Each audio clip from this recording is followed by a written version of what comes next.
साथियों नमस्कार। आप सभी का स्वागत है इस मिशन में जिसका नाम है ओजस्वी तेजस्वी तपस्वी भारत। और आज जब हर तरफ अंधविश्वास फैलाया जा रहा है, अलग अलग प्लेटफॉर्म्स पर लोग आकर इंटरव्यू दे रहे हैं और ऐसी ऐसी बातें की जा रही है जिसका साइंस बैक्ड कोई रिश्ता ही नहीं है।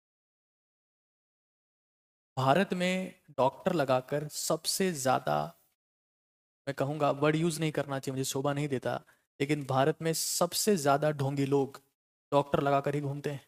एक मैं कोई XYZ प्लेटफॉर्म देख रहा था, उस पर कोई क्यूटरस मे बी किसी, I don't know who she was, but total unnecessary talks. आज हम लोग बात कर रहे हैं कठोर ब्रह्मचर्य के बारे में, और ये सेशन गर्ल्स के लिए भी है, बॉयज़ के लिए भी है, स्कूल गोइंग स्टूडेंट्स के लिए भी है, टीचर्स के लिए भी है और पेरेंट्स के लिए भी है। मुद्दा बहुत महत्वपूर्ण है। इस मुद्दे की शुरुआत करूं उससे पहले एक हिस्ट्री में आपको लेके जाना चाहता हूं, क्योंकि आजकल की साइंस और आजकल के डॉक्टर्स, क्योंकि मैं भी MBBS ग्रेजुएट हूं, मैंने भी MBBS 2011 के बैच से किया है। और आजकल के कुछ डॉक्टर्स ये कहते हैं कि मेस्टरबेशन यानी कि हस्त मैथुन यानी कि वीर्य बहाना सही है। मुद्दे को समझते हैं। आज के कुछ साल पहले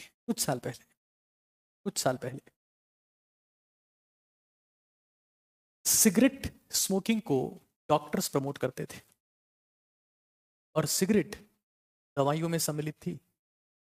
ये बातें हैं 1930s की। इवन 1990s तक सिगरेट को स्ट्रेस रिलीवर और एक वो सब्सटेंस माना जाता था जो आपकी ज़िंदगी को बेहतर करता है। सिगरेट एक वो सब्सटेंस था जिसकी वजह से आप रिलैक्स रहते हैं, और कई लोगों का सजेशन ये था इससे दांत का दर्द और कान का दर्द ठीक होता है। ये फिलिप मॉरिस का एडवर्टाइजमेंट है जो 1930s में छपा है। फिलिप मॉरिस वो कंपनी है जो मार्लबोरो सिगरेट बनाती है, और इनका ये कहना था कि हमारी जो सिगरेट है वो थ्रोट फ्रेंडली है, गले में चुभन कम होती है। तब तक ये पता ही नहीं था कि सिगरेट से लंग कैंसर होता है, और डॉक्टर्स भी इसको प्रमोट करते थे कि इससे शांति मिलती है। फिर एक कंपनी आई, जब इनको पता लगा कि नहीं यार, फिलिप मॉरिस तो डॉक्टर्स के थ्रू इसको प्रमोट करवा रही है, फिर एक दूसरी कंपनी आती है, और वो कंपनी एक अलग तरीके से प्रमोशन शुरू करती है। वो कहती है कि हमारी cigarette, more doctor smoke Camels than any other cigarette. Camel वो ब्रांड है जिसको सबसे ज़्यादा डॉक्टर्स पीते हैं, तो आपको कैमल ही पीनी चाहिए। इस तरीके की मार्केटिंग हिस्ट्री में होती रही है जब तक ये पता नहीं चला कि लंग कैंसर इसी सिगरेट से होता है। ये मार्लबोरो का एडवर्टाइजमेंट है तब का, जो फिलिप मॉरिस का ब्रांड है। और तब तक सिगरेट एक अल्टीमेट सब्सटेंस माना जाता रहा। इवन आप बिलीव नहीं करेंगे, 1996 जो क्रिकेट का वर्ल्ड कप हुआ वो विल्स वर्ल्ड कप था, यानी कि सिगरेट के नाम पर वर्ल्ड कप हुआ था। लेकिन आज हम जानते हैं कि सिगरेट 20वीं सदी की सबसे बड़ी त्रासदी है। ये कुछ डेटा है, मैं आपको पढ़ के सुना दे रहा हूँ।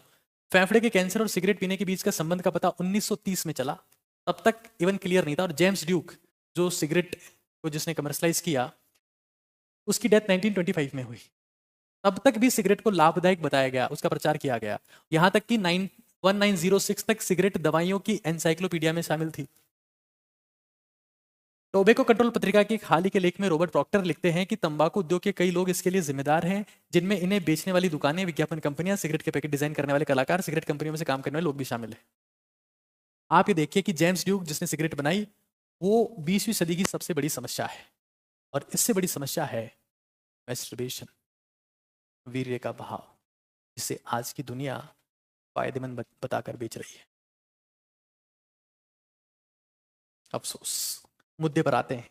हो सकता है जिसको आज आपको अल्टीमेट फायदेमंद चीज बताया जा रहा हो, कुछ मूर्खों के द्वारा वो चीज आपको 10 साल 20 साल बाद मालूम चले कि आप शक्तिहीन हो चुके हैं, आप में कोई ताकत नहीं है, कोई जज्बा नहीं है, कोई जुनून नहीं है, चेहरे पर चमक नहीं है, आंखों में गड्ढे हैं, उड़ते हैं तो चक्कर आते हैं, चलते हैं तो गिर जाते हैं, पढ़ने का जज्बा बचा नहीं है, मेहनत करने की हिम्मत बची नहीं है, जुनून की आग रही नहीं है, और युवा नहीं, राख हो चुके हो, मिट्टी में खाक हो चुके हो। ऐसा आपके साथ हो सकता है अगर आप ऐसे ही मूर्खों की बातें मानते रहें तो। जैसा कि 1930s और 1920 में सिगरेट पीने वालों की बात मानकर लोगों ने सिगरेट पी, और उसके बाद लंग कैंसर वाले लोगों में बाढ़ सी आ गई कि हर कोई इंसान, अल्टरनेट इंसान लंग कैंसर से सफर कर रहा था। अफसोस की बात यह है कि आप देखिए कि सिगरेट की कोई एक्सपायरी डेट भी नहीं होती है। Cigarette do not have expiry date, लेकिन वो इंश्योर करती है कि जो उनको पी रहा है वो पक्का एक्सपायर हो जाएगा, ये गारंटी होती है। खैर, मैं एक एग्जाम्पल आपके सामने दे रहा था कि ऐसा भी होता है। फिलहाल मुद्दे पर चलते हैं। ब्रह्मचर्य। और आज सिर्फ ब्रह्मचर्य की बात नहीं होगी, आज देश के युवाओं से जुड़े हर मुद्दे की बात होगी, हर मुद्दे की चर्चा होगी। शांति के साथ में समझने का प्रयास करेंगे, चीज़ों को नोट डाउन करेंगे और हमेशा की तरह अपने मन में, अपने तन में, अपनी आंखों के सामने चीज़ों को अंतर्ग्रहण करते हुए, हमेशा समाहित करते हुए आगे बढ़ेंगे। तो क्या शुरू किया जाए? एक बार आपकी राय जान ली जाए, फिर हम चीज़ों को शुरू कर सकते हैं।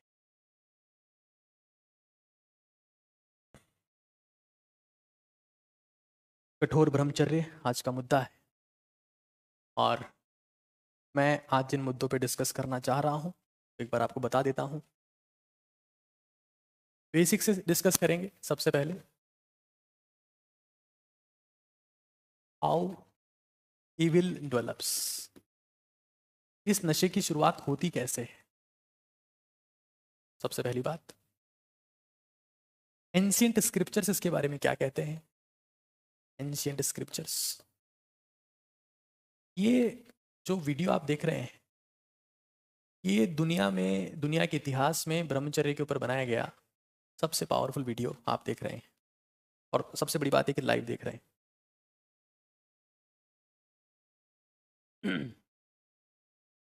ठीक है, फिर हमारे पास में है dopamine drama, dopamine drama and loss, dopamine and loss, उसकी बात हम लोग करेंगे। फिर हम लोग करेंगे एक बार थोड़ा सा स्ट्रिक्ट ब्रह्मचर्य, स्ट्रिक्ट ब्रह्मचर्य कैसे पालन होता है, क्या क्या आदतें होनी चाहिए उस काम के लिए, उसकी बात करेंगे।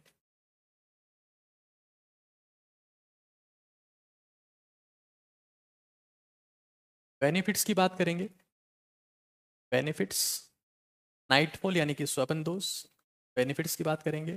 कुछ ड्रॉबैक्स हैं, नाइटफॉल की बात करेंगे। विड्रॉल सिम्टम्स की बात करेंगे, विड्रॉल सिम्टम्स, विड्रॉल सिम्टम्स। और एनर्जी ट्रांसम्यूटेशन की बात करेंगे ना, ट्रांसम्यूटेशन ऑफ एनर्जी, ट्रांसम्यूटेशन। तो आज का सेशन एक बहुत ही ज्ञानवर्धक सेशन है, पेरेंट्स के लिए, टीचर्स के लिए, 9-10 के बच्चों के लिए, 11-12 कॉलेज गोइंग स्टूडेंट के लिए, जिसकी भी उम्र 25 साल से कम है या इवन ज़्यादा भी है, क्योंकि भारत में तो लोग अक्सर दुरुपयोग करते रहे हैं इस चीज़ का। तो ये सेशन आप सभी के लिए, चाहे गर्ल्स हो चाहे बॉयज़ हो, एक स्ट्रॉन्ग सेशन होने वाला है। तो सबसे पहली बात कि इसका डेवलपमेंट होता कहाँ से। देखिए, स्कूल्स या कोचिंग्स में, स्कूल में या कोचिंग्स में किसी बच्चे को ये बताया जाता है, उसके साथ ही बताते हैं मेट्स, कि अगर आप मैस्टरबेट करते हो, अगर तू मैस्टरबेट करता है, अगर तू हस्तमैथुन करता है, तो उससे फ़ायदा ये होगा, मेल की बात करूँ फिलहाल, मेल की बात करूँ फिर फीमेल की बात करेंगे, तो उसका फ़ायदा ये होगा कि आप, आपका सेक्स ऑर्गन जो है वो ग्रो करेगा। और अगर ये काम नहीं करते हो तो तुम नपुंसक रह जाओगे, तुम हिंजड़े बन जाओगे, तुम हमेशा के लिए ऐसे हो जाओगे कि तुम औलाद पैदा नहीं कर पाओगे। यहाँ से शुरुआत होती। भाई जिसका जीवन ब्रह्मचर्य के नाश की वजह से बर्बाद हो गया है, उनके लिए भी सेशन है, बर्बाद ना हो उसके लिए भी सेशन है। बहुत सारे लोग भारत में एंट्रेंस एग्जाम की तैयारी कर रहे हैं, बहुत स्ट्रेस होता है और वो इन सब गलत आदतों में पड़ते हैं, उनके लिए भी सेशन है। शांति से देखते जाइए। तो जब ऐसा उसको बताया जाता है उसके साथी, तो वो ये काम घर पे आके करता है। और जब ये काम घर पे आके करता है तो सीमन रिलीज, जैसे ही डिस्चार्ज सीमन वीर्य उसका बाहर निकलता है, सीमन रिलीज जब होता है तो उससे सडनली डोपामीन बढ़ता है, डोपामाइन स्पाइक होता है। और डोपामाइन एक वो सब्सटेंस है जो जब भी रिलीज होता है, जिस भी चीज से रिलीज होता है, उस चीज को आपकी आदत बना देता है। सिगरेट पीने से डोपामाइन रिलीज होता है, शराब पीने से रिलीज होता है, खाना खाने से रिलीज होता है। कुछ ऐसी चीजें हैं, चरस हुआ, गांजा हुआ, इन सब से डोपामिन रिलीज होता है। कुछ डेटा मैं आपके सामने प्रस्तुत कर रहा हूँ कि ये हमारे पास में डोपामिन बेस लाइन पर है, ये आप देख रहे हैं कि डोपामिन का प्रेजेंटेशन है। फूड से थोड़ा सा बढ़ जाता है, वीडियो गेम्स से 175% चलाता है, सेक्स से 200%, कोकेन से 450%। और ये एम्फिटेमाइन और मिथेम्फिटेमाइन ये ड्रग्स हैं जो कोई बड़े अमीर लोग इनका नशा करते हैं, और इस केस में ड्रग से 1000% तक बढ़ जाता है, 1300% तक बढ़ जाता है। और डोपामाइन जब किसी भी चीज़ से शूट अप करता है तो वो इंसान की लत बन जाती है। तो जैसे ही जो मैंने आपके साथ में बात की कि उसका सीमन रिलीज हुआ, डोपामाइन रिलीज हुआ, तो उसको क्या होता है, उसको रिलैक्सेशन फील होता है, रिलैक्सेशन फील होता है, और अब वो उसकी लत में बदलने लगता है। जिस भी चीज़ से इंसान को स्ट्रेस फ्री महसूस होता है, ये लगता है कि आनंद आ गया, उसकी लत बन जाती है। और जब भी वो जिंदगी में स्ट्रेस फेज में जाता है वापस से फिर, तो हर बार वो काम करता है। और कई लोगों को, मेरे पास में बहुत बच्चों के मैसेज आते हैं, वो कहते हैं कि सर आपके सेशंस ने ज़िंदगी बचा ली, वरना ना हमको स्कूल में कुछ सिखाया, ना हमको कॉलेज में कुछ सिखाया। हमारी आंखों के नीचे काले घेरे हैं, शरीर कमज़ोर हो गया है, कुछ नहीं पचता है, जो कुछ खाते हैं इंडाइजेशन हो जाता है, हालत ख़राब हो जाती है, जुनून जिद कुछ बची नहीं है, और मन करता है कि इस दुनिया को छोड़ दें। ये सब होता है सबकी वजह से। अच्छा, ये इंस्पिरेशन कहाँ से मिल रहा है, क्या कारण है कि जब मेट्स ने बोला कि इससे आपके सेक्स ऑर्गन की लेंथ बढ़ेगी, वाई दे गॉट इंस्पायर्ड? ये एक बहुत इंटरेस्टिंग मुद्दा है कि why they got inspired. Actually में क्या है कि इजिप्ट में, मतलब अगर एक हिस्ट्री के ऊपर जाया जाए, इतिहास के ऊपर जाया जाए, तो इजिप्ट में और ग्रीक में सेक्स गॉड रहे हैं। ऐसे देवताओं की बात हुई है उनके इतिहास में जो सेक्स के गॉड थे। इजिप्ट में मिन थे, मिन, और ग्रीक में पाइरेपस, ये दो देवता हैं। और इजिप्ट और ग्रीक, इन दोनों की सभ्यताएं मानव पर बहुत जबरदस्त प्रभाव डालती है। इजिप्ट और ग्रीक में जो हुआ उसको हम सिग्निफिकेंट तौर पे फॉलो करते हैं। उन देवताओं की एक बार फोटोज में आपको दिखा देता हूँ, थोड़ा ब्लर मैंने करवा दिया है, और यहाँ पर क्लियर कट ये दिखाया गया है कि ये देवता जो थे ये सेक्स के देवता हैं। इजिप्ट यहाँ पर है, एक अफ्रीकन वेल डेवलप्ड आप कह सकते हो कल्चर था, एक सभ्यता थी, एक सिविलाइजेशन था इजिप्ट में, और ये इनके देवता मैंने आपको दिखाए। ग्रीक, ग्रीस जो है वो यूरोपियन पार्ट है, दोनों आपस में बिल्कुल पास पास में थे सिग्निफिकेंटली। तो ये मनुष्य में चाह रही है, वो भगवान जैसा होना चाहता है, वो इसलिए उनको पूछता था कि उनके सेक्स ऑर्गन्स जो हैं उनको आशीर्वाद देंगे, और ऐसे कई भ्रांतियां रही है इंसान के दिमाग में। वो चाहता है, जैसे हम बोलते हैं विद्या की देवी सरस्वती, तो हम उनकी पूजा करते हैं कि हमको भी विद्या मिले। धन की देवी लक्ष्मी, उनके पास बहुत सारा पैसा है तो हमको भी पैसा मिले। तो मिन और पायरेपस का प्रेजेंटेशन इस तरीके से था, इनमें अथाह सेक्सुअल एनर्जी है, इनके सेक्स ऑर्गन्स बहुत स्ट्रांग है, हमको इनकी पूजा अगर करनी है, अगर हम इनकी पूजा करते हैं तो हम भी इनके जैसे पावरफुल हो सकते हैं, शक्तिशाली हो सकते हैं। आप बिलीव नहीं करेंगे, आप बिलीव नहीं करेंगे कि इंसानों में सेक्स ऑर्गन्स की साइज को बढ़ाने का इतना ज़्यादा क्रेज है कि कई देशों में, in many countries, sex organ पर टायर बांधकर कुछ लोग उल्टे चलते थे। टायर बांध दिया और अब उल्टा मूवमेंट कर रहे हैं ताकि सेक्स ऑर्गन की साइज बढ़ जाए।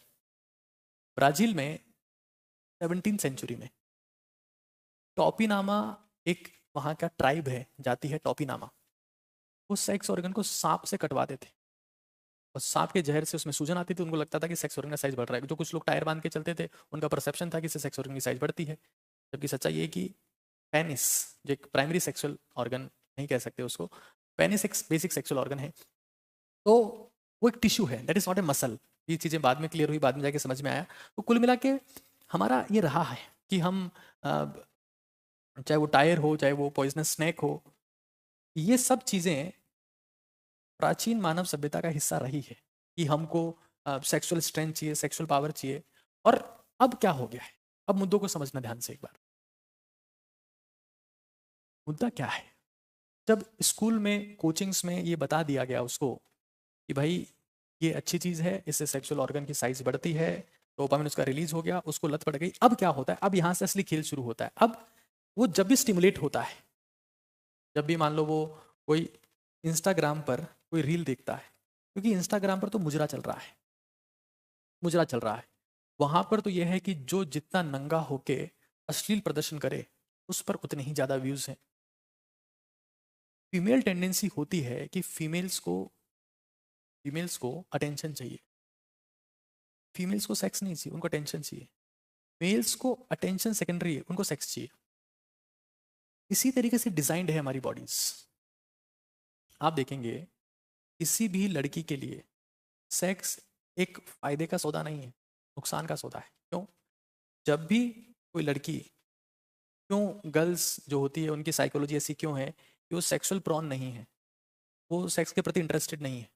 उसका कारण क्या है?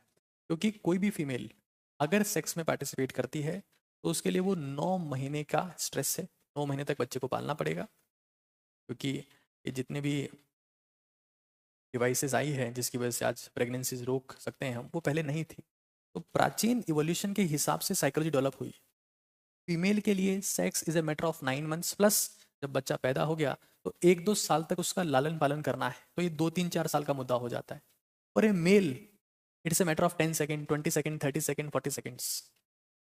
तो फीमेल क्या करती है, जब उसको पता है कि मेरे लिए एक बहुत भारी मुद्दा होने जा रहा है तो मैं बेस्ट ऑफ बेस्ट को चूज करूं। तो बेस्ट ऑफ बेस्ट को चूज कैसे होंगी? वो सबसे पहले सबको बुलाएंगी।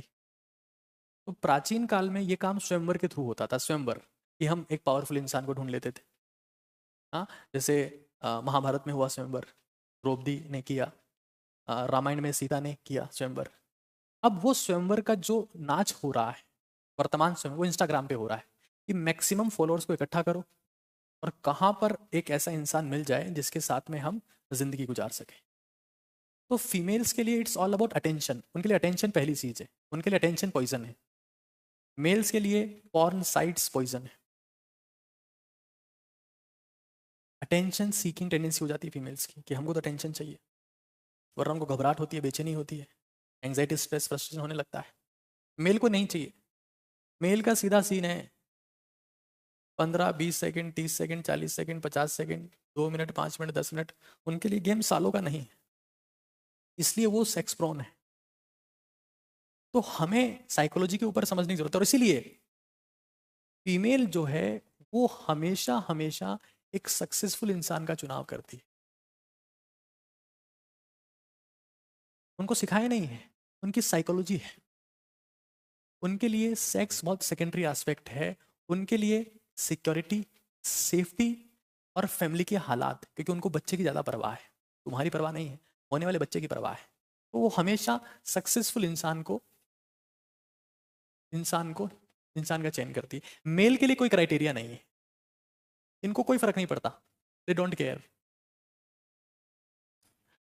और इसीलिए जब भी आप ये देखेंगे, जब भी कोई इंसान सक्सेसफुल होता है तो उसके पीछे मेल हो चाहे फीमेल हो, दोनों ही पीछे पड़ जाते हैं कि भाई हम आपके साथ में, हम आपके साथ में, एंड सो ऑन। तो उनके लिए सक्सेस एक एक एक एक बड़ा मैटर है। तो मैं कह रहा था कि जब स्कूल में सिखा दिया गया, तो जब इंस्टाग्राम से वो स्टिमुलेट होते हैं, क्योंकि वो फॉलो ही ऐसे लोगों को करते हैं जो उनको बार बार स्टिमुलेट कर सके, और वो सिर्फ एक ऐसा मौका ढूंढते हैं कि एक बार हम स्टिमुलेट हो गए हैं, एक बार हमको मौका मिल गया है, तो फिर हम वो सीमन को रिलीज करते हैं। और मेरे पास कई मैसेज आते हैं, मैं स्क्रीनशॉट नहीं दिखा सकता। बोले सर मैं दिन में 4 बार मैस्टरबेट करता हूँ। सर माँ बाप से नजरें नहीं मिलती, अब शरीर ऐसा हो गया कमजोर, क्योंकि मैस्टरबेशन का सीधा है कॉन्सेप्ट है, उससे बॉडी हीटअप हो जाती है अंदर ही अंदर, डाइजेशन खराब हो जाता है, बिल्कुल डाइजेशन खराब हो जाता है, चेहरा निस्तेज हो जाएगा, कुछ काम करने का जुनून नहीं होगा, सुबह उठेंगे थके थके उठेंगे। मैं बता रहा हूँ, क्योंकि ये लोग क्या करते हैं, ये लोग समय के साथ साथ में, क्योंकि सीधी सी बात है, सेक्स एक तरीके का भोग है, और ये भोग जो है वो अंधेरे में होता है। मैस्टरबेशन जो है, हस्तमैथुन जो है, वो अंधेरे में होता है। तो किसी भी व्यक्ति को अगर ये काम करना है तो वो इंसान क्या करेगा, वो रात को जगेगा, रात को जगेगा और फिर बहुत लेट सोएगा ये सब उल्टे सीधे काम करके, और सुबह उठेगा 10 बजे, 11 बजे, थका हुआ, पेट खराब हो रखा है, खाना पच नहीं रहा है, मोशन प्रॉपर हो नहीं रहे हैं, खाने का मन कर नहीं रहा है, फिर वो वापस रात का इंतजार करता है। तो ये जो भोगी है ना, ये धीरे धीरे रोगी बन जाता है। आंखों में चश्मे का नंबर बढ़ गया है, चश्मा लग गया है, कमजोरी आ गई है, और खत्म हो गया इंसान। तो मेरा उद्देश्य है कि मैं हिंदुस्तान को, मुझे नहीं पता कि हमारे पॉलिटिशियन अपना प्रॉमिस कितना पूरा कर पाएंगे। मुझे नहीं पता कि हमारे टीचर्स कितना प्रॉमिस पूरा कर पाएंगे। मुझे सिर्फ ये पता है कि मैं एक मिशन पर हूँ, कि मुझे उन लोगों की ज़िंदगी को बदलना है जो कमज़ोर हो चुके हैं। मुझे हिंदुस्तान को फिर से ओजस्वी, तेजस्वी, तपस्वी बनाना है। मुझे वो 100 विवेकानंद बनाने हैं जो स्वामी विवेकानंद का सपना था, जो दिमागी रूप से ताकतवर हो, शारीरिक रूप से ताकतवर हो, जिनमें जुनून हो, जज्बा हो, लड़ने की क्षमता हो, जिंदगी में कुछ कर गुजरने का जज्बा हो। और इसलिए मैंने ओटीटी भारत बनाया है, ओजस्वी, तेजस्वी, तपस्वी भारत। और मैं ये सब चीज़ें, क्योंकि ये ब्रह्मचर्य के बारे में बहुत सारे मिसकॉन्सेप्शंस हैं, इसलिए मैं खुलेआम आकर इसके बारे में बात करता हूँ और ये समझाता हूँ कि हमें क्या करने की ज़रूरत है। क्योंकि मैंने मेडिकल साइंस भी पढ़ी है, मैंने बायोकेमिस्ट्री पढ़ी, एनाटॉमी पढ़ी, फिजियोलॉजी पढ़ी, पैथोलॉजी पढ़ी, फॉरेंसिक पढ़ी, फार्मा पढ़ी, माइक्रो पढ़ी, सर्जरी पढ़ी, मेडिसिन पढ़ी, गायनी पढ़ी, ऑप्स पढ़ी, स्किन पढ़ी, ऑर्थो पढ़ी। मैंने सारी मेडिकल साइंस पढ़ी, ईएनटी पढ़ी, ऑफ्थेल्मो पढ़ी, सब पढ़ा है। तो मैं साइंस के साथ मैंने स्क्रिप्चर्स भी पढ़े हैं और मैं वही बात आपके सामने रिप्रेजेंट कर रहा हूँ। मेडिकल साइंस के और एंशिएंट स्क्रिप्चर्स के ज्ञान को आपके सामने लाने का प्रयास कर रहा हूँ। ध्यान से सुनिए और समझिए एक बार। ऋग्वेद, ऋग्वेद एक बहुत ही फेमस स्क्रिप्चर है।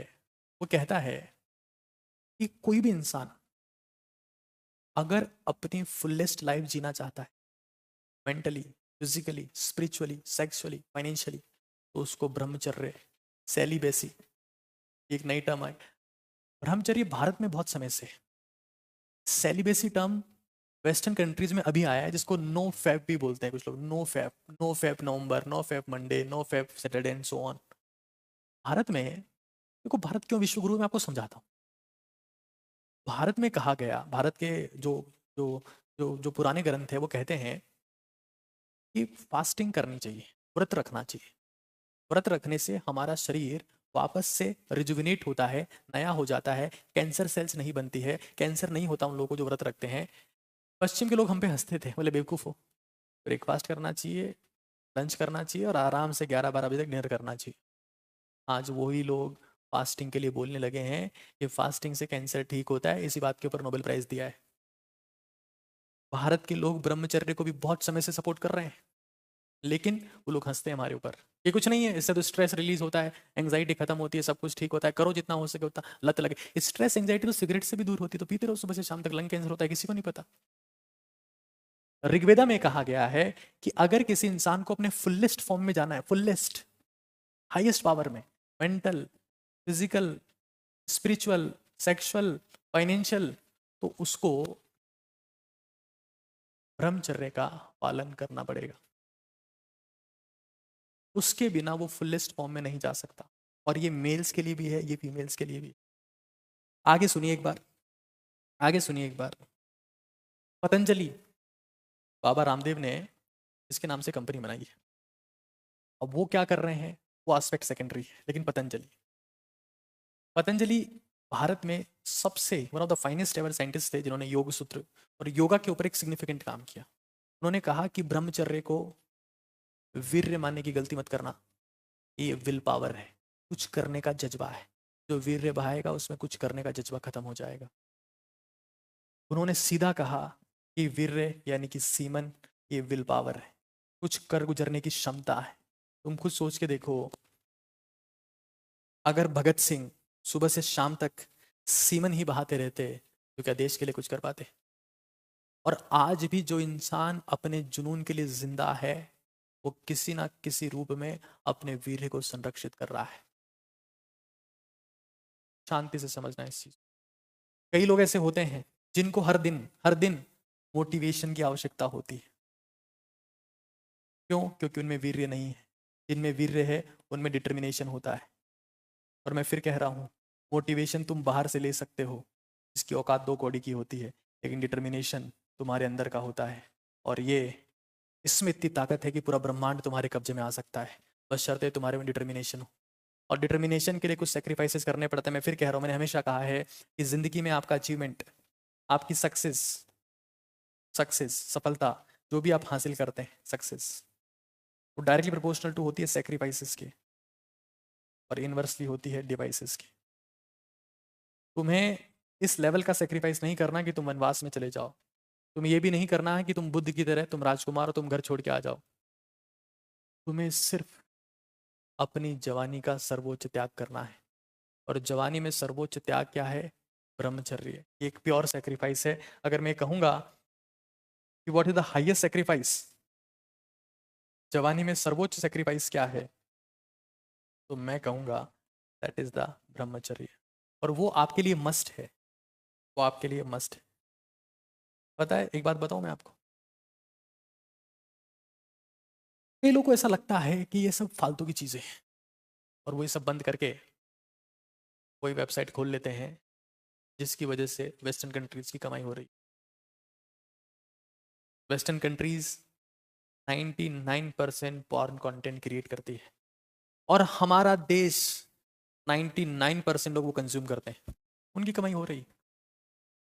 तो उन्हें इस बात में कोई दिक्कत नहीं है, कोई परेशानी नहीं, कोई समस्या नहीं है कि तुम इसे कंज्यूम कर रहे हो कि नहीं कर रहे हो। वो आनंद आ रहा है, चलो हमारा माल बिक रहा है, हमारा कंटेंट बिक रहा है। भारत पाकिस्तान पागल हो रखे हैं, पाकिस्तान तो खैर पागल ही है, भारत भी हो रखा है। तो मैं तुम्हें फिर कह रहा हूँ कि कई लोग बोलते हैं कि सर क्या सेक्रीफाइस करें, हमारे पास तो डिवाइसेज हैं, एक में इंस्टाग्राम चलाते हैं, एक में फेसबुक चलाते हैं, एक में ट्विटर चलाते हैं, एक में यूट्यूब चलाते हैं, एक में गेम खेलते हैं, एक में चैटिंग करते हैं। इतनी सारी डिवाइसेस भरी पड़ी, और सेक्रीफाइसेस वो नहीं है सर। सेक्रीफाइसेस है ही नहीं सर। हमको तो अगर 11:30 बजे, 12 बजे, 1 बजे भूख लगी ना, तो हम तो टोमेटो से ऑर्डर मंगा के खाते हैं। वही सर, चटपटे खाने जिससे बर्बादी होती हो। सेक्रीफाइस नहीं करते सर। जब बहस करनी हो तो चुप हम रह नहीं पाते, हम तो पूरी बकवास करते हैं। जितना बेकार बोल सकते हो उतना बेकार बोलते हैं, जितनी गालियां दे सकते हो उतनी गालियां देते हैं। यही तो हम अभ्यास करते हैं सुबह से शाम तक। पवित्रता तो हमारे में खत्म हो चुकी। हम तो सिर्फ वही बकवास करते हैं जिसकी वजह से हम नीचे गिर सके, जितना हो सके उतना। आयुर्वेदा में कहा गया है, और धीरे धीरे इस बात को मॉडर्न मेडिकल साइंस भी मान लेगा, मैं फिर कह रहा हूँ। आयुर्वेदा कहती है कि जवानी में 3 ही चीजें आपकी शक्ति है।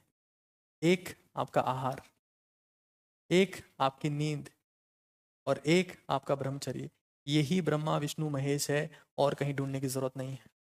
क्योंकि इन्हीं से तुम्हारे में शक्ति आएगी, इन्हीं से तुम्हारे में ताकत आएगी, इसी से तुम दुनिया जीतोगे, इसी से तुम ब्रह्मांड की सर्वोच्च क्षमता को प्राप्त करोगे, सर्वोच्च जोश को प्राप्त करोगे, कुछ कर गुजरने की क्षमता को प्राप्त करोगे। वरना तुम खत्म हो जाओगे, कुत्ते की मौत मरो। उसके बाद तुम्हारी इच्छा है। मैं तुम्हें बता रहा हूँ कि कैसे उसे फॉलो कर सकते हैं, और क्या क्या वो चीज़ें हैं जो तुम्हारी लाइफ में होनी चाहिए। रहीमन दास जी की एक बहुत फेमस लाइन है, मुझे मालूम नहीं कि कभी आपने इसका मतलब ये निकाला कि नहीं निकाला, बट लाइन है, रहीमन पानी राखिए, रहीमन पानी राखिए, बिन पानी सब सून, बिन पानी सब सून, पानी गए ना उबरे, मोती मानस चून, मोती मानस। रहीमन पानी राखिए, बिन पानी सब सून, पानी गए ना उबरे, मोती मानस चून। जो भी आपका सवाल आ रहा है, मैं वो उन सारे सवालों को लेता रहूंगा। कुछ लोग पेट संबंधित समस्याओं की बात कर रहे हैं, मैं वो ये, क्योंकि स्ट्रिक्ट ब्रह्मचर्य के लिए पेट साफ होना मस्ट है, उसकी चर्चा मैं करूंगा। लेकिन एक बार स्टेप बाय स्टेप चीजों को समझिए। देखिए, रहीमन पानी राखिए, बिन पानी सब सून, पानी गए ना उबरे, मोती मानस चून। मैं फिर कह रहा हूँ कि मेंटरशिप सेशन विश्वास बैच, जो हमारा एक बैच है, उन स्टूडेंट्स के लिए भी स्पेसिफिकली रखा गया है, क्योंकि मेरी जिम्मेदारी है कि जितने बच्चे ऑनलाइन पढ़ रहे हैं उनको मैं सारी बातें बता दूं कि हम ऑनलाइन एजुकेशन के ज़माने में, जब इंटरनेट अश्लील कंटेंट एक क्लिक के ऊपर अवेलेबल है, खुद को कैसे कंट्रोल करना है, ध्यान से समझिए। रहीमन दास जी कहते हैं कि रहीमन पानी राखिए, बिन पानी सब सून, पानी गई ना उबरे। अगर पानी खत्म हो गया तो मोती उबर नहीं सकता, मोती बन नहीं सकता, चून बन नहीं सकता, और मनुष्य बन नहीं सकता। यहाँ पानी का मतलब, अगर आप पानी पढ़ रहे हैं तो आप बेवकूफ़ हैं। यहाँ पानी का मतलब मनुष्य के एस्पेक्ट में वीर्य है। ये बात भी सही है कि मानव सभ्यता को पनपने के लिए भी पानी चाहिए, लेकिन अगर इसका गहरा मतलब निकाला जाए तो यहाँ पर मनुष्य के लिए इसका विशेष तौर से मतलब वीर्य है, कि जिस इंसान में सीमन खत्म हो गया हो, उस इंसान का जीवन खत्म हो जाता है। ब्रह्मचर्य का पालन ऐसा माना गया है कि कम से कम 25 ईयर्स की उम्र तक, ताकि आप मेंटली, ताकि आप फिजिकली, ताकि आप सेक्सुअली अपने हाईएस्ट फॉर्म में जा सके, हाईएस्ट फॉर्म में। ये तब था जब इंसान की उम्र 100 साल हुआ करती थी, लेकिन फिर अगर आज के समय में इसको मॉडिफाई करें तो कम से कम 21 साल तक, 21 साल नहीं तो कम से कम 20 साल तक तो किसी को ब्रह्मचर्य का पालन करना ही करना चाहिए, ऐसा मेरा मानना है। खैर, तो होपफुली अभी तक मैंने जितनी बातें करी है वो आपको समझ में आई होगी, और कोई इसमें डाउट आपको नहीं होगा कि किस तरीके से चीज़ें हो रही है। एक बार यहाँ समझ लेते हैं कि मैस्टरबेशन, ऐसा भी देखा गया, मेरे पास कई लोगों के मैसेज आते हैं, कमेंट्स भी आते हैं कि कुछ लोग इतना ज़्यादा मैस्टरबेट कर लेते हैं कि उनका सीमन पतला हो गया है और ऑटो सीमन लीकेज होता है। जब वो किसी डॉक्टर के पास जाते हैं तो वो कहते हैं कि ये तो फॉस्फेट रिलीज़ हो रहा है, ये तो कैल्शियम रिलीज़ हो रहा है, ये तो सीमन नहीं है, कुछ और है। और जब वो सीमन रिलीज़ होता है तो पैरों में, विशेष तौर से पिंडलियों में, जो काफ मसल्स है पीछे, उनमें दर्द होता है, झंझनाहट सी होती है। उन सारी समस्याओं की मैं बात करूंगा। कई लोग कहते हैं कि ब्रह्मचर्य का पालन करते हैं तो हमको नाइटफॉल होने लगता है, स्वप्न दोष होने लगता है, मैं उसकी बात भी करूंगा। शांति से चीज़ें समझिए, फिर फीमेल्स की बात भी यहाँ पर डिस्कस करेंगे। लेकिन क्या मुद्दा है, और विशेष तौर से जो आपके छोटे भाई बहन हैं या जिनको आप ये बातें नहीं बता पाते, उन तक इस चीज़ को जरूर से बताएं। आगे समझते हैं हम लोग। आपको पता ही होगा ना कि हमारे देश को बिगाड़ने में जितना रोल बॉलीवुड का है उतना किसी का नहीं। वो शाहरुख खान भैया आते हैं, उनको लड़कियां कहती है हाय हैंडसम, हाय हैंडसम, कहता है फेयर एंड हैंडसम, मर्दों की सख्त त्वचा के लिए, the secret of my success Denver. फिर वो अलग अलग मूवीज़ बनाते हैं जिसमें यही सब चीज़ें दिखाते हैं और लास्ट में कहते हैं कि ये सब बकवास है, विमल खाओ क्योंकि उसमें केसर का दम है, दाने दाने में केसर है, और ना जाने क्या क्या। और भारत का लड़का या लड़कियां इतने बड़े बेवकूफ़ हैं कि वो उन्हीं को अपना आदर्श मानकर उन्हीं के चरणों में नतमस्तक हो रखे। हाय हैंडसम, हाय हैंडसम, मर्दों की सख्त त्वचा के लिए। मैं कह रहा हूँ तुम्हारी त्वचा चमकने लगेगी अगर तुम समय से उठते हो, पसीना बहाते हो, ब्रह्मचर्य का पालन करते हो। खैर, यहाँ समझो, प्राचीन धर्म ये कहते हैं, धर्म में कहा गया कि वीर्य एक शक्ति है और वीर्य बहाना एक पाप है।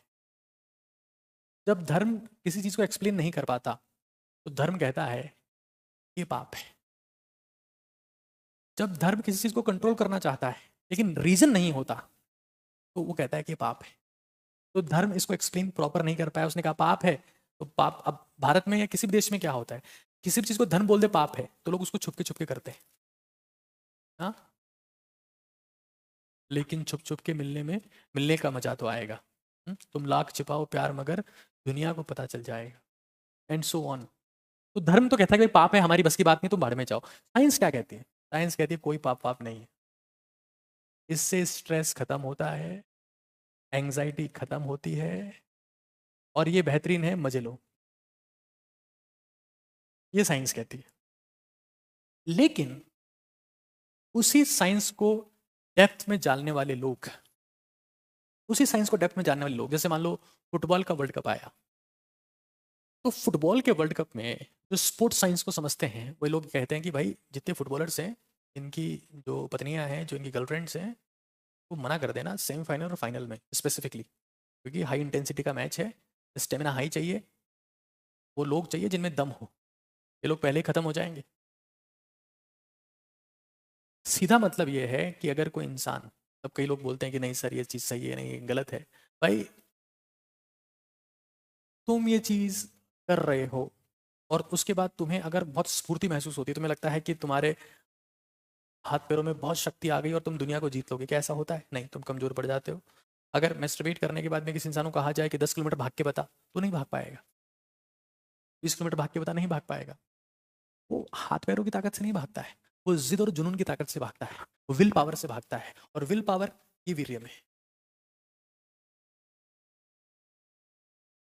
तो कई बार हम ये भी कहते हैं ना कि यार मैं जिंदगी में हार गया, मैं जिंदगी में थक गया, मैं परेशान हो गया, विल पावर खत्म हो गई। यार ये मत मानो, मैं फिर कह रहा हूँ, 500 और 1000 के नोट करेंसी नहीं है। असली करेंसी तुम्हारी विल पावर है, तुम्हारा स्टेमिना है, तुम्हारी एनर्जी है। जवानी की बात कर रहा हूँ, बुढ़ापे में 500 और 1000 का नोट करेंसी है, जवानी में करेंसी नहीं है। जवानी में शक्ति ही करेंसी है, चाहे वो मेंटल हो, वो फिजिकल हो, वो सेक्सुअल हो, वो स्पिरिचुअल हो, वही असली ताकत है।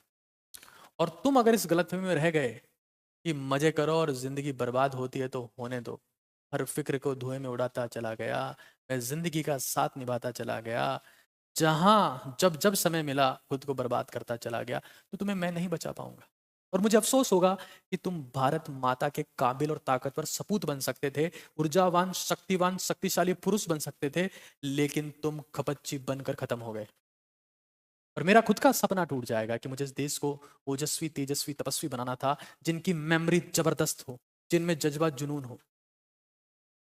खत्म हो जाओ, करेंसी बनाओ, यहां समझते हैं। मैं अब उसी साइंस की बात करता हूं जो, ठीक है, एंग्जाइटी स्ट्रेस तो सिगरेट से भी खत्म होता है, विमल से भी खत्म होता है। खैर, देखो, सीमन, सीमन एक फ्लूइड है, और उस फ्लूइड का एकमात्र गोल है स्पर्म को न्यूट्रिशन देना, शुक्राणु को न्यूट्रिशन देना, शुक्राणु को पोषण देना। ध्यान से समझना, स्पर्म हमारी वो सेल है, स्पर्म हमारी वो सेल है, वो कोशिका है जिससे एक नया जीवन बनता है। सबको पता है, अगर नए जीवन की उत्पत्ति होती है तो पुरुष की स्पर्म सेल स्पर्म से ही होता है, और उस स्पर्म को न्यूट्रिशन देता है ये फ्लूइड। अब इस फ्लूइड में क्या क्या होता है तुम खुद समझना, उसके बाद तुम्हें जितना इसका नुकसान करना उतना करना। इसमें मैग्नीशियम है, इसमें पोटेशियम है, इसमें कैल्शियम है, इसमें जिंक है। और इंटरेस्टिंग बात यह है कि मार्केट में इन सभी के सप्लीमेंट वही डॉक्टर्स लिखते हैं जो ये कहते हैं कि जितना हो सके वीर्यवाह हो। फिर वही डॉक्टर कहते हैं कि कैल्शियम की कमी है, मैग्नीशियम की कमी है, जिंक की कमी है। जिंक पर गौर करना बहुत जरूरी है। देखो, जिंक एक वो मिनरल है, एक वो आयन है जो आपके लिए टेस्टोस्टेरोन प्रोडक्शन में सपोर्ट करता है। Testosterone is the male hormone. जब सीमन रिलीज होता है तो जिंक भी चला जाता है। और कई लोग जिंक के सप्लीमेंट्स लेते हैं, बोलते हैं कि नींद बढ़िया आती, तो भाई पहले रिलीज क्यों किया, ऐसे नींद अच्छी आ जाती।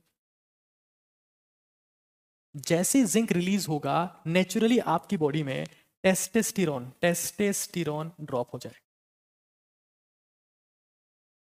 अब देखो, इतना ही नहीं, सीमन में विटामिन सी भी होती,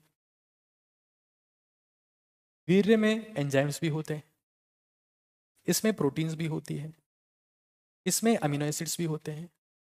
मेरा तो ये मानना है कि भाई आप खुद देखना, जिस इंसान में वीर्य की शक्ति होगी, जिस इंसान में जुनून होगा, वो इंसान आप खुद देखना, वो दुनिया के सामने जाएगा, दुनिया को मेंटोर करेगा, दुनिया को गाइड करेगा, उसकी आंखें झुकी हुई नहीं होगी, उसमें जुनून होगा कुछ करने का, हर वक्त कुछ करने के सपने के साथ में वो इंसान जिएगा। वो भोगी नहीं होगा, वो योगी होगा, वो तपस्वी होगा, वो तेजस्वी होगा। वो जीन्स में भी होगा तब भी वो तेजस्वी होगा, तपस्वी होगा। वो कुछ भी पहने होगा, किसी भी वस्त्र में होगा, उसमें जुनून होगा। कई लोग ऐसे होते हैं, वस्त्र धारण कर लिए हैं बस वैसे कि लगे कि हम संत हैं, अंदर सारा मामला खोखला पड़ा है, सब खोखला पड़ा है, पता ही नहीं कि करना क्या है, लोगों को समझाना क्या है।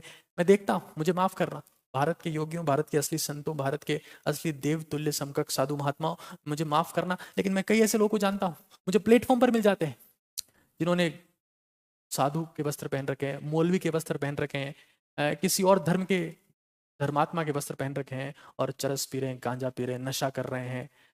नशा करना था तो परिवार क्यों छोड़ा, आराम से बार में जाते, नशा करते।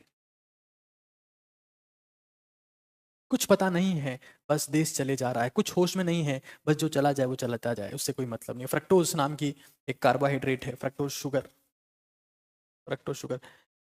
मेरे स्कूल में एक मेरा साथी था, वो एक अजीब सी बात कहने लगा। वो कहने लगा कि मैं हर दिन मेस्टरबेट करता हूँ, और मेस्टरबेट करने के बाद चीनी खा लेता हूँ। मैंने कहा क्यों? मैंने पढ़ा है कि बायोलॉजी का स्टूडेंट था, मैं बायोलॉजी का स्टूडेंट था। वो कहता है कि उसमें फ्रक्टोज होता है, तो चीनी खाते वो रिकवर हो जाता है। कि सुक्रोज मतलब चीनी, और सुक्रोज में होता है ग्लूकोज और फ्रक्टोज शायद। वैसी बेवकूफ़ वाली बातें करता था। तो मैंने मैंने कहा ये बता कि तू फिर सोता क्यों है? सोता क्यों है फिर तू? अगर इतनी देर में शक्ति वापस आती तो सोता क्यों है? मैं उस वक्त स्पोर्ट्स में था, मैं उस वक्त क्रिकेट खेलता था, बाकी और चीज़ों में मैं एक्टिव था। मैंने कहा तू सोता क्यों है? बोले तू नहीं समझेगा। मैंने कहा जो को मुझे समझना भी नहीं। तो मैं आपसे पूछ रहा हूँ कि जब किसी चीज़ में इतने सारे, जिसमें विटामिन सी जिसकी टैबलेट्स आती है, अमीनो एसिड्स की टैबलेट्स आती है, प्रोटीन सप्लीमेंट भारत में चल रहे हैं, एंजाइम्स डिफरेंट टाइप के, फ्रैक्टोज शुगर, क्या ये सारे सप्लीमेंट मार्केट में आते हैं कि नहीं आते हैं? आते हैं सर। तो ये जब किसी चीज़ में नेचुरली हैं, प्राकृतिक रूप से हैं, नेचुरली हैं, तो क्या उस चीज़ को बहा देना चाहिए? देखो, हर एक उस चीज़ को समझो। जब कोई चीज़ नशा बन जाती है, लत बन जाती है, उसी दिन से वो तुम्हारी दुश्मन हो जाती है, चाहे वो कितनी ही बेहतरीन चीज़ हो। लत और नशा अगर ध्यान का भी हो तो अच्छा नहीं है, क्योंकि इंसान फिर कर्म से मुक्त हो जाता है। ध्यान के ऊपर, मेडिटेशन के ऊपर मैंने एक अलग सेशन लिया है, आप वो जाकर देख सकते हैं। खैर, चीज़ों को समझते हैं, हालात को समझते हैं, और मैं कहूँगा कि जितनी भी स्कूल्स हैं उसमें सेशन को दिखाया जाए, जितने भी कॉलेजेस हैं उसमें सेशन को दिखाया जाए। ये मेरी हाथ जोड़कर विनती है। अगर आप भारत को ओजस्वी, तेजस्वी, तपस्वी बनाना चाहते हैं तो कृपा करके ऐसा करें, आपकी कृपा होगी। मैस्टरबेशन से डोपामिन तो बढ़ता है। डोपामिन एक न्यूरोट्रांसमीटर है, एक वो केमिकल है, that is known as addiction chemical. और एक्चुअली में क्या होता है कि जब डोपामिन कम होता है, जैसे मान लो आप सोशल मीडिया का इस्तेमाल करते हैं, आप इंस्टाग्राम चलाते हैं, आप जैसे ही कुछ दिन इंस्टाग्राम चलाना बंद कर देते हैं, सोशल मीडिया चलाना बंद कर दें, तो आप ये पाएंगे कि आपका डोपामिन कम हो गया है, तो फिर आपको लॉगिन करना पड़ेगा। ऐसा ही सीमन के साथ में है, ऐसा ही गुटखा, बीड़ी, तंबाकू, शराब, सबके साथ में। अब डोपामिन को बढ़ाने के कुछ और भी तरीके हैं, उनकी बात हम लोग करेंगे, बट पहले एक बार करेंगे कि ब्रह्मचर्य के ऊपर स्ट्रिक्ट कैसे रहा जाए। एक बहुत इंपॉर्टेंट मुद्दा है जिसकी मैंने कभी बात नहीं करी है, और मैं कुछ और मुद्दों की बात यहाँ पर भी करने वाला हूँ, ध्यान से समझिए। सबसे पहले, ब्रह्मचर्य बॉडी का नहीं, माइंड का खेल है। मैं आपको फिर कह रहा हूँ, हमारे शरीर का सबसे बड़ा सेक्सुअल ऑर्गन ब्रेन है, माइंड है। यहां जैसे थॉट्स आते हैं वैसा ही ब्लड फ्लो होता है। जैसे तुम्हें कुछ खाने का मन किया, यहां से खाने का, जैसे तुमने क्या किया, तुमने रसमलाई देख ली, मान लो जो तुम्हारी फेवरेट मिठाई है, रसमलाई देख ली या रसगुल्ला देख लिया, तो यहां से सलाइवेशन हुआ और सारा ब्लड फ्लो पेट की तरफ आ गया कि भाई अब कुछ आने दो, कुछ आने दो, कुछ आने दो। सब यहां से हुआ। दिमाग कैसे काम करता है, दिमाग का 100% इस्तेमाल कैसे करें, मेरा वीडियो बना हुआ है जिसको आप देख सकते हैं, 3.5-4 लाख लोगों ने उसको देखा, और वो यूट्यूब का मेरा सबसे पावरफुल वीडियो है। खैर, तो it's a mind game, it's a mind game. तो अगर किसी को भी जिंदगी में कुछ हासिल करना है, बड़ा लक्ष्य चुनना है, तो सबसे पहले समझना पड़ेगा कि ये माइंड गेम है। क्योंकि ऐसा कहा जाता है कि जिस बंजर जमीन में कुछ नहीं होता है वहां घास फूस अपने आप उगाती है। अगर तुम्हारे दिमाग में किसी लक्ष्य के प्रति समर्पण नहीं है, लक्ष्य के प्रति एकाग्रता नहीं है, सपना नहीं है, जुनून नहीं है, जिद नहीं है, तो वहां पर एक गंदगी अपने आप बना पाएगी। तुम्हारे दोस्त ऐसे हो जाएंगे, तुम्हारी संगत ऐसे हो जाएगी, तुम्हारा सोशल मीडिया फीड ऐसा हो जाएगा, तुम्हारा गूगल सर्च ऐसा हो जाएगा कि तुम ना चाहकर भी वही जाओगे, क्योंकि तुम्हारा सपना इतना छोटा है कि अब तुम खुद को खत्म कर देना चाहते हो, खाक हो जाना चाहते हो। तुम देखो तुम्हारे चेहरे को, उसके ऊपर कोई चमक बची नहीं है, उसमें कुछ शक्ति बची नहीं है, कुछ जुनून बचा नहीं, क्योंकि तुम खुद का नाश किए जा रहे हो। सबसे इंपॉर्टेंट, जब भी हम ब्रह्मचर्य का पालन करने का सोच रहे हैं, समय पर उठना जरूरी है। क्यों? क्योंकि जैसे आप ब्रह्मचर्य का पालन करना शुरू करते हैं, कई लोगों को स्वप्न दोष होना शुरू हो जाता है।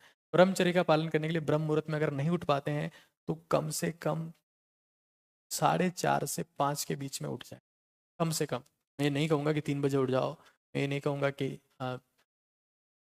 4 बजे उठ जाओ, बट एटलीस्ट 4:30 से 5 के बीच में।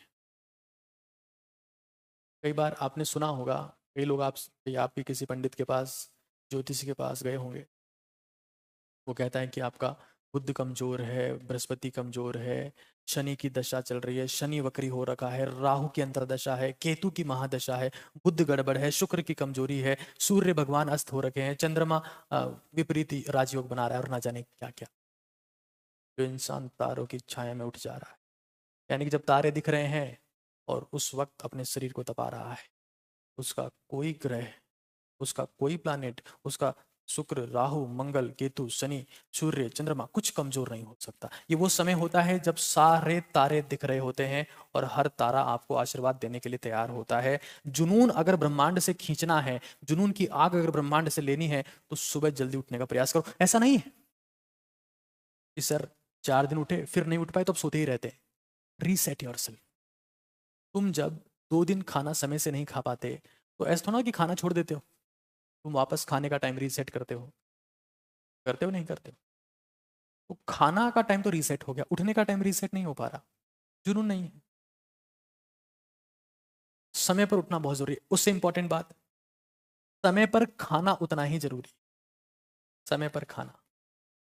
अगर आप जब रात को सो रहे हो तो 4 घंटे पहले, 4 घंटे पहले, सोने से 4 घंटे पहले आपका भोजन हो जाना चाहिए। क्योंकि अगर आप हाथों हाथ खाए और आप हाथों हाथ सो गए, भोजन ढंग से पचा नहीं, तो आप ये देखोगे कि क्या आपका गड़बड़ डाइजेशन जो है वो आपको नाइटफॉल करवा देगा, स्वप्न दोष करवा देगा। बाई करवट सोना चाहिए, बाई करवट, सीधे नहीं सोना चाहिए, बाई करवट सोना चाहिए, इससे आपका पाचन अच्छा होता है। बाई करवट सोना चाहिए। पता है अभी एक रिपोर्ट आई, हम उस दौर में गुजर रहे हैं, उस समय से गुजर रहे हैं जब लोग बाग एप्पल वॉच, सैमसंग वॉच, इनकी बातें मान रहे हैं। जो उनकी बायोलॉजिकल क्लॉक सेट हो रखी है उसकी कोई बात नहीं मान रहा है।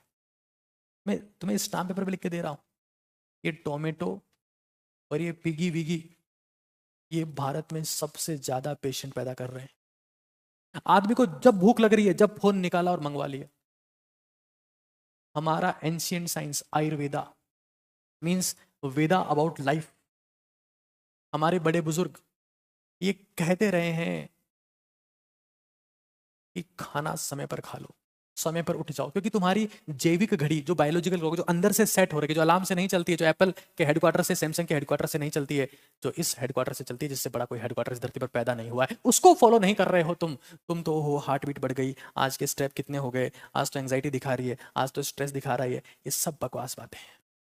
भारत में जब से वेस्टर्न कल्चर आया है, भारत के लोग, मैं खाना खा चुका हूं, 6 बजे मैं खाना खा चुका था, सेशन 8 बजे है, मैं खाना खा के सेशन ले रहा हूं। हेलो, नमस्कार। तुम 9 बजे बाद खाना खाओ, डायबिटीज का प्रिस्क्रिप्शन लिखवा लेना। 10 बजे बाद खाना खाओ, बीपी का प्रिस्क्रिप्शन लिखवा लेना।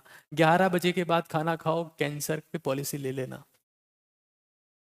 जितना लेट खाना खाते जाओगे शरीर पे जोर आएगा, क्योंकि खाने को पचाने के लिए खून चाहिए, और जब तुम खाना खा के सो गए तो अब जोर हार्ट पे आएगा, उसको ब्लड भेजना है पेट में, पेट खराब रहता है साहब, तो तुम खा के सो जाते हो, खाना पचता नहीं, सड़ता है।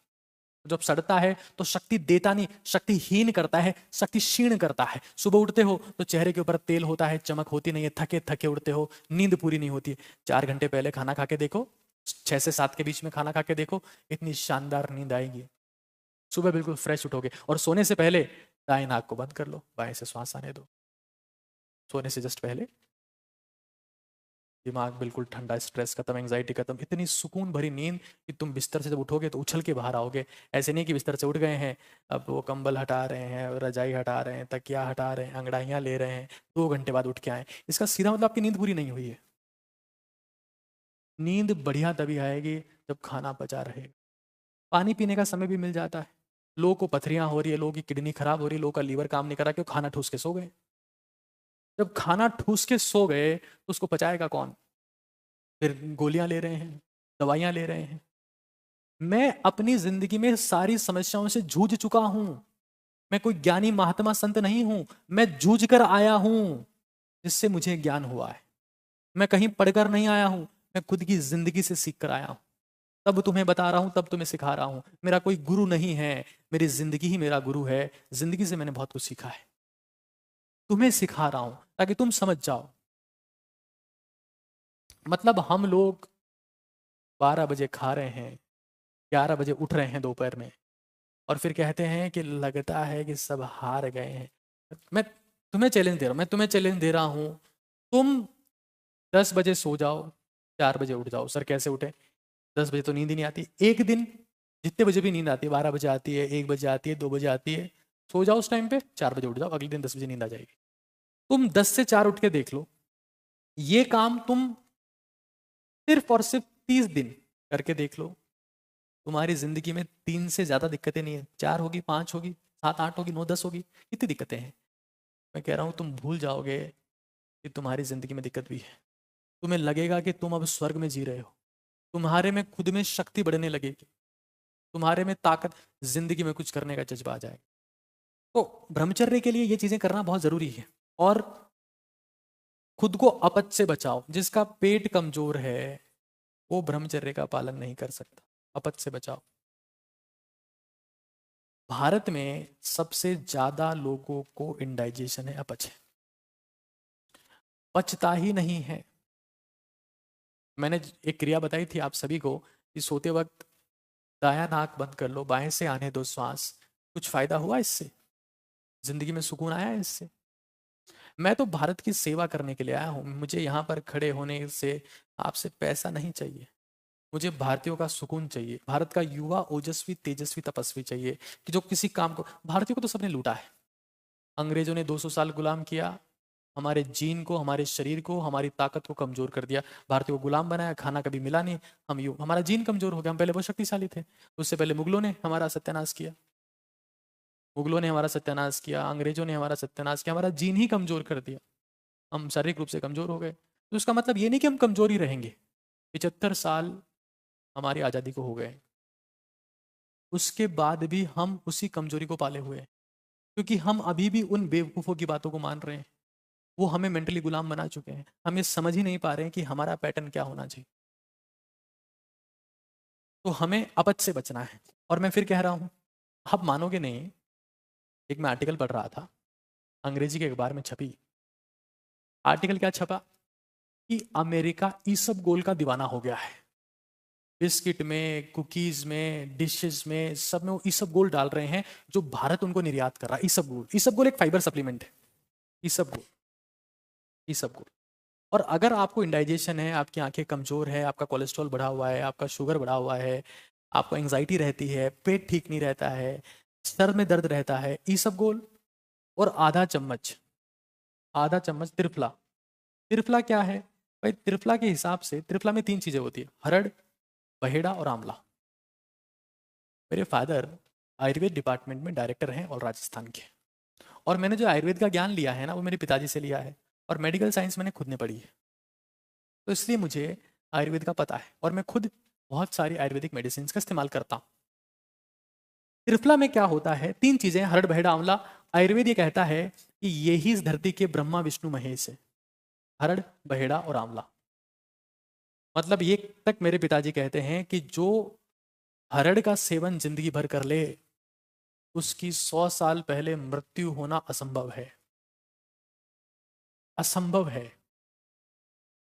तो हरड़, बहेड़ा, आंवला, ईसबगोल 1 चम्मच, आधा चम्मच त्रिफला। आप रात को सोने से पहले, जब आपने खाना खा लिया है, सब कुछ हो गया, एक बड़े गिलास में या छोटा गिलास में घोल लें और पी लें, परमानेंट कर लें। ये जहर नहीं है, दवा भी नहीं है, अमृत है, अमृत।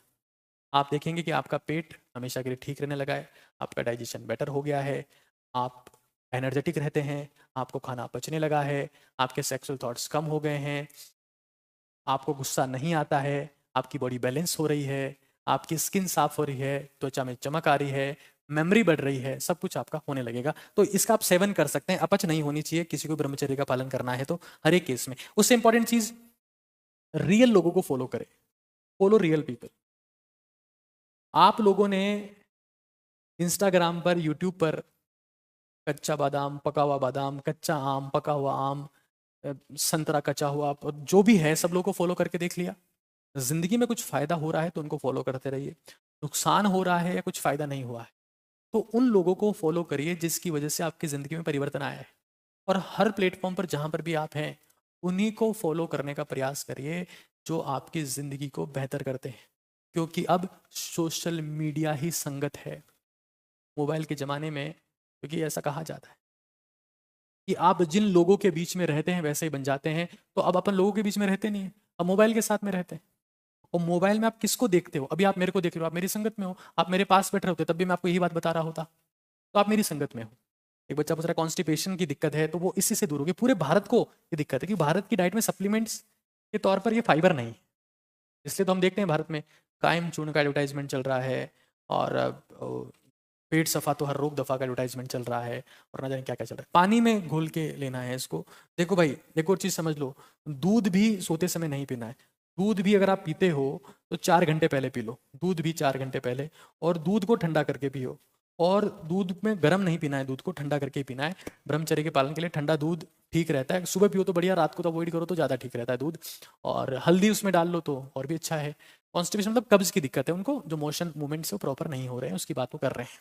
और उसके लिए कब्ज की वजह से ऐसा होता है ना कि कब्ज आपकी स्किन पे दिखता है, पिंपल्स हो जाएंगे, फोड़े फुंसी हो जाएंगे, कई चीज़ें हो जाती है उसकी वजह से।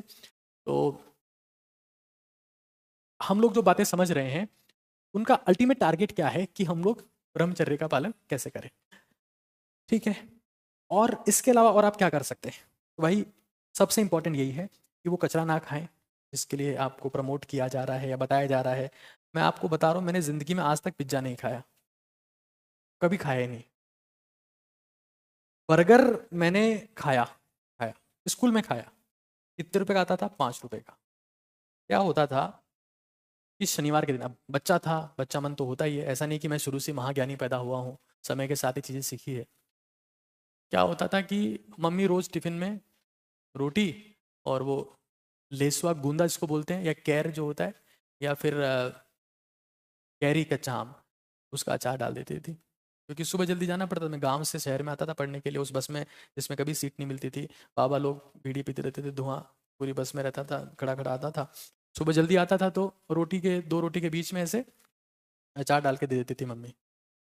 तो मैं बोलता था, मतलब मेरा छोटा भाई और मैं दोनों बोलते थे कि मैंने कहा मम्मी ये रोज़ रोज़ अचार, बेटा आज सैटरडे है, आज ये 5-5 रुपये तुम दोनों पकड़ो। सेपरेट देती थी दोनों को, ऐसे नहीं एक को 10 दे दिए, मेरे को 5, छोटे भाई को 5, कि स्कूल की कैंटीन से बर्गर खा लेना।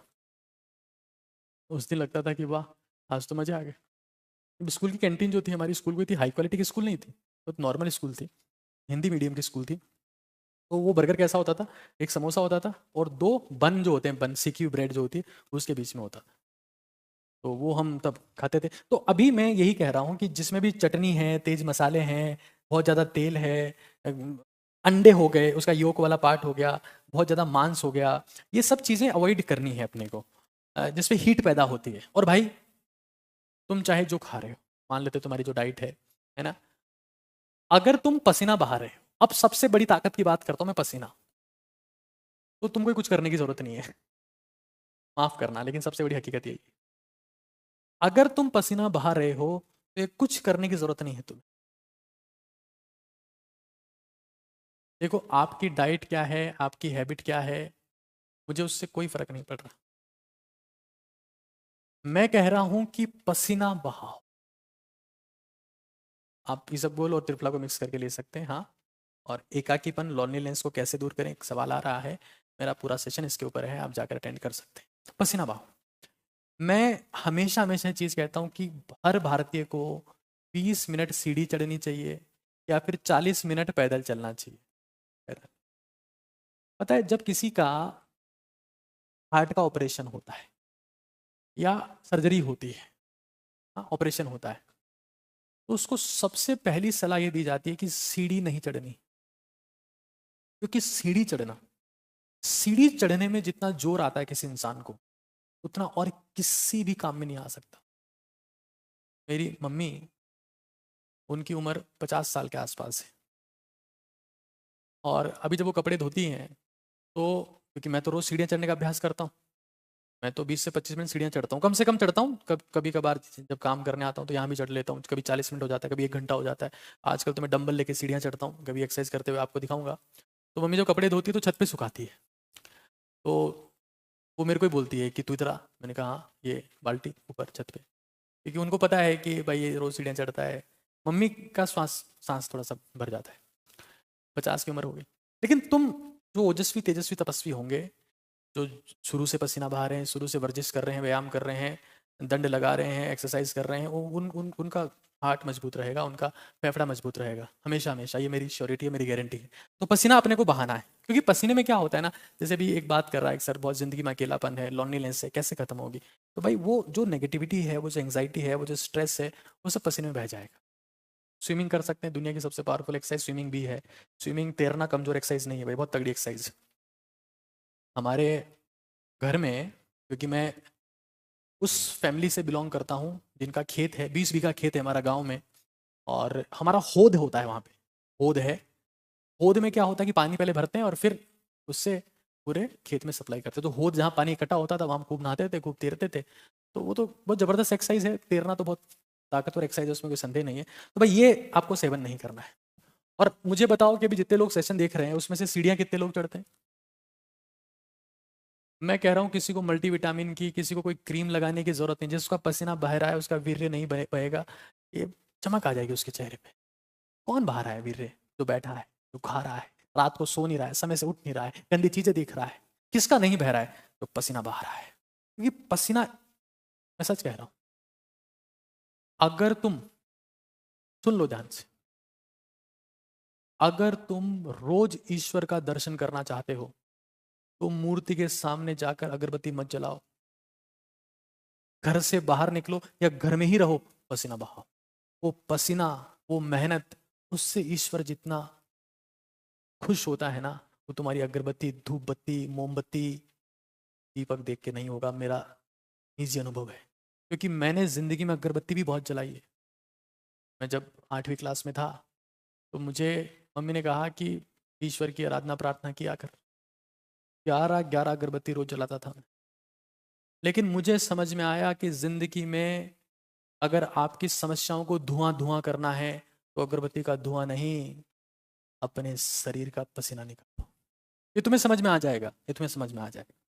और मैं फिर कह रहा हूँ, ब्रह्मचर्य का फायदा क्या है सर, क्यों फॉलो करना है? तो भाई एंजाइटी, स्ट्रेस, डिप्रेशन, मैं कह रहा हूं आज भारत में करोड़ों की संख्या में जो बड़े हो गए उनको बीपी शुगर हो गया, थायराइड हो गया, मोटापन हो गया। भारत में तो मोटापन होना अचीवमेंट होता है भाई, ये तो खाते पीते घर का है। कई लोग तो इतने मोटे हो गए उनको डाइनिंग टेबल की जरूरत नहीं है, ये तोंद के ऊपर थाली रख लेते हैं, यहीं से खा लेते हैं। जो जवान हैं उनको ये हो रखा है, बड़ों को बीपी शुगर हो गया, छोटों को ये हो रखा है। जिसने सीमन होल्ड किया, जिसने सीमन होल्ड किया वो थॉट्स को होल्ड कर सकता है, और जो थॉट्स को होल्ड कर सकता है उसको एंजाइटी स्ट्रेस डिप्रेशन नहीं होगा, चेहरे के ऊपर चमक होगी, शक्ति बढ़ेगी, मेमोरी बढ़ जाएगी, रिटेंशन पावर, स्पीकिंग स्किल्स, बोलने की क्षमता, सुनने की क्षमता, एकाग्रता, ओजस्विता, तेजस, तप, हर एक तरीके से उसमें वो निखार आएगा जिसको हमेशा चाहता था। लेकिन आसान नहीं होगा, पसीना बहाना पड़ेगा, और बिना पसीना बहाए तुम एक काम कभी नहीं कर पाओगे। पसीना बहाना पड़ेगा। आगे समझो। कुछ लोग कहते हैं कि भाई वो तो जैसे ही ये करते हैं उनको स्वपन दोष होने लगता है, फिर वो कहते हैं कि भाड़ में गया ब्रह्मचर्य, हमारे लिए तो वही सब ठीक था। और मुझे कई कई बार अफसोस होता है कि भारत के कई लोगों ने कई जगह पर अखबारों में दीवारों पर विज्ञापन लगा रखा है कि स्वपन दोष एक बीमारी है। कौन बेवकूफ़ी कहता है कि स्वपन दोष एक बीमारी? कोई बीमारी नहीं, सामान्य चीज है। लेकिन इससे भी वीरनाश तो होता है, ये बात तो सही है। हाँ, जो वीरनाश स्वपन दोष से होता है उसमें समय खराब नहीं होता। इसमें तो समय खराब होता है ना, इंसान रात भर जगा हुआ है, फिर वो कोई वेबसाइट देख रहा है या किससे बात कर रहा है, किससे चैट कर रहा है, और फिर इसको बहा दे रहा है। वीरनाश यहाँ पर भी होता है। लेकिन मैं फिर कह रहा हूँ, स्वपन दोष ना हो तो ये सब चीज़ें, समय पर उठना पड़ेगा, 4 घंटे पहले खाना पड़ेगा, अपच से बचना पड़ेगा, ये सब गोल त्रिफला को घोल के पीना पड़ेगा, ये सब सब बकवास चीज़ें अवॉइड करनी पड़ेगी, और सबसे इंपॉर्टेंट पसीना बहाना पड़ेगा, 20 मिनट सीढ़ियाँ चढ़नी पड़ेगी। मैं तुम्हें फिर कह रहा हूँ, स्टेमिना, एनर्जी, मेमोरी, ये वर्तमान समय की करेंसी है, वर्तमान समय के नोट है, वर्तमान समय के वोट है। अगर तुम्हारे में जुनून है, ताकत है, जज्बा है, दिमाग है, बुद्धि है, कुछ करने का जज्बा है, लड़ने की क्षमता है, तो ये तुम्हारी करेंसी है, ये तुम्हारे नोट है, ये तुम्हारा बैंक है, ये तुम्हारा खाता है। और इसके लिए सब करना पड़ेगा। अपनी डाइट को बेहतर करना पड़ेगा। कई लोग बोल रहे हैं कि सर हम तो बिल्कुल खत्म हो गए। अब हमें ये बताओ कि किस तरीके से हम लोग हमारी शक्ति को वापस पा सकते हैं। तो भाई तुम्हें समझना पड़ेगा कि तुम्हें अपनी डाइट बेहतर करनी पड़ेगी। देखो एक बहुत सिंपल डाइट बताता हूँ। चना जो होता है, चने को भिगो लो और भिगो के या तो चबा चबा के खा लो, एक ठीक है। या तुम लोग क्या करो, रोटी के साथ, जो रोटी अपनी बनती है घर में, चना है उसको भिगो लिया रात भर, सुबह मिक्सी में पीस दिया और रोटी का जो आटा है उसके साथ चने के आटे को मिक्स कर दिया, हाई प्रोटीन हो गया। अब रोटी में हाई प्रोटीन है, वो रोटी खाओ 2 3 4 5 महीने 6 महीने खाओ, शरीर में ताकत आएगी, चमक आएगी, प्रोटीन सप्लीमेंटेशन पूरा हो जाएगा। या फिर ये सेम काम मूंग के लिए कर सकते हो। मूंग को रात भर भिगोया, पीस दिया, आटे के साथ मिक्स कर दिया, रोटी बना ली। अगर कोई भाई, कोई हम लोग मान लो गरीब परिवार से, भारत में 80% जनता गरीब परिवार से, कोई मेहनत करके आगे निकल गए, बाकी लोग अभी वहीं संघर्ष कर रहे हैं। तो हम नहीं खा सकते यार, हम बादाम नहीं खा सकते, हम अखरोट नहीं खा सकते, हम किशमिश नहीं खा सकते, कोई दिक्कत नहीं यार, चना तो खा सकते हैं। चने के लिए मैंने पढ़ा कि चने में इतनी ताकत है, मूंग का तो मैं बहुत बड़ा फैन हूँ, मूंग में इतनी ताकत है कि किसी के शरीर को फौलाद बना सकता है।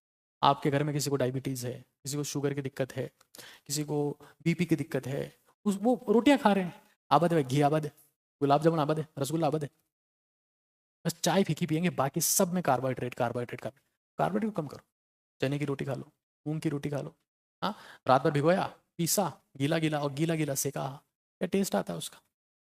तो थोड़ा दिमाग करोगे तो मतलब टेस्टी बनता है। दिमाग का इस्तेमाल करके चीज़ों को मॉडिफाई कर लोगे। मोठ है, रात भर भिगो दिए, मिक्सी में पीसे, चीले बना लिए या आटे के साथ मिक्स कर लिए, 365 दिन करो ये। तो हाई प्रोटीन, इंडियंस में प्रोटीन की डेफिशिएंसी, फिर हम सप्लीमेंट लेते हैं। सप्लीमेंट वो लोग ले तो ठीक है जो रोज बहुत ज़्यादा वर्कआउट कर रहे हैं, बहुत मेहनत कर रहे हैं, रोज 2 घंटे एक्सरसाइज कर रहे हैं, 15 घंटे काम कर रहे हैं, उनके लिए सप्लीमेंट ठीक है। लेकिन तुम थोड़ा सा बुद्धि का इस्तेमाल करो। तुम्हारे घर में किसी को डायबिटीज़ है तो भाई, मतलब मैं बहुत एक अल्टीमेट रोटी बताता हूँ। गेहूँ तो मैं खाता नहीं हूँ, मेरे को तो गेहूँ से एलर्जी है, मैं गेहूँ नहीं खाता हूँ। हमारी फैमिली में सबको एलर्जी गेहूँ से, गेहूँ कोई खाता नहीं हमारे परिवार में।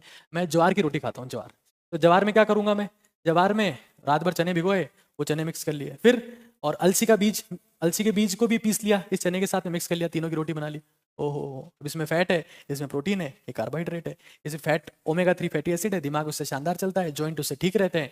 तो थोड़ा थोड़ा इनोवेशन लाओ, थोड़ा इनोवेटिव सोचोगे तो खाने की वो क्वालिटी इतनी बेहतर हो जाएगी ना कि खाना टेस्टी भी होगा, खाने में हाई प्रोटीन भी होगा, दिमाग भी काम करेगा, थकान भी। 9:30 बज रहे हैं, तुम घर पे बैठ के आराम से देख रहे हो सब। मैं 9:30 बजे पूरे फोकस के साथ में, हाँ 9:30 बज गए, 21 28 का मतलब 9:30 ही होता है, 9:30 बजे भी मैं पूरी ऊर्जा के साथ में आपके सामने हूँ, 9:30 बजे भी। क्यों? तो कहीं ना कहीं डाइट का रोल है। खाना मैं 6 बजे खा लिया हूँ, अब थोड़ा बहुत हल्का फुल्का कुछ पीऊंगा तो जूस जास कुछ पी लूंगा, जूस नहीं मिलेगा तो तरबूज पड़ा होगा घर पे, आजकल तो तरबूज में भी नाटक चल रहा है, क्या नाटक चल रहा है उसकी बात करेंगे बाद में। लेकिन ये अल्टीमेट चीज़ है, पुराने लोग खाते थे। मेरे दादा जो थे, मेरे दादा फैक्ट्री की चिमनी थे, वो बस धुआं निकालते रहे। उनकी डाइट बहुत ज़बरदस्त थी, 99 साल के हो गए हमारे मेरे दादा। उनकी स्पीकिंग स्किल्स बहुत तगड़ी थी, बोलने का जज्बा बहुत तगड़ा था, उनके आमने सामने हमेशा लोग बैठे रहते थे, डाइट उनकी अच्छी थी। तो ये डाइट अगर जैसे आप मुझे बताओ कितने लोग ऐसे जिनके घर में बीपी शुगर के पेशेंट है भाई, बीपी शुगर की दवाई चलती है, दवाई से कोई ठीक नहीं होता। दुनिया की कोई सी भी बीपी की दवाई 16 mmHg से ज़्यादा बीपी कम नहीं कर सकती। शुगर की दवाइयों की भी लिमिटेशन है। सारा खेल डाइट पे है, और उससे इंपॉर्टेंट है समय से खाने पर है, समय से खाने पर। अगर आपको लगता है कि भाई हमको खाना पचता नहीं है, भारी खाना हम लोग जो है वो पच नहीं रहा हमारे, तो पहले खा लो, 5 बजे खा लो, 6 बजे खा लो। जैनी लोग जो जैनिज्म को फॉलो करते हैं, बहुत कम हार्ट अटैक आता है उनको, बहुत कम शुगर होता है, बहुत कम बीपी होता है, समय से खा लेते हैं, बस समय से खा लेते हैं। तो इस चीज़ को समझो। और खाना पच नहीं रहा है तो फिर हल्का फुल्का बिल्कुल ही उबला हुआ खाओ। उबला हुआ क्या? दलिया खिचड़ी। उबला हुआ खाना कमजोर से कमजोर शरीर पचा लेता है, तला हुआ खाना ताकतवर से ताकतवर शरीर नहीं पचा सकता। क्यों? उबला हुआ मतलब जिसमें पानी गया हुआ हो, उबला हुआ। हमारा शरीर में 70% वाटर है। हमारा शरीर उस खाने को पसंद करता है जो उबला हुआ हो। इसलिए मैंने तुमको बोला कि चने को रात भर भिगो दिया, पानी चला गया, पीस दिया थोड़ा पानी डाल के और पानी चला गया, फिर थोड़ा सा सेक लिया उसको। तो अब तला हुआ है वो, कि चने लिए और उसको जो है वो फ्राई कर दिया बढ़िया तेल में और फिर खा रहे हो, तो सत्यानाश कर दिया तुमने। तो ये कुछ बेसिक चीज़ें हैं जो मैं एक बार फिर बता देता हूँ कि ब्रह्मचर्य की ताकत, मेमोरी आपकी, आपकी मेंटल शार्पनेस, आपकी थिंकिंग स्किल्स, आपका गोल ओरिएंटेशन, आप हमेशा फोकस रहोगे। और ये सारी चीज़ें जो मैंने आपको बताई, मैं उम्मीद करता हूँ कि सिगरेट स्मोकिंग से हमने चीज़ें स्टार्ट की और मैंने वो बताने का प्रयास किया कि किस तरीके से हमें ब्रह्मचर्य के पालन का प्रयास करना चाहिए। सेशन को यहीं समाप्त करते हैं, आपसे विदाई लेता हूँ।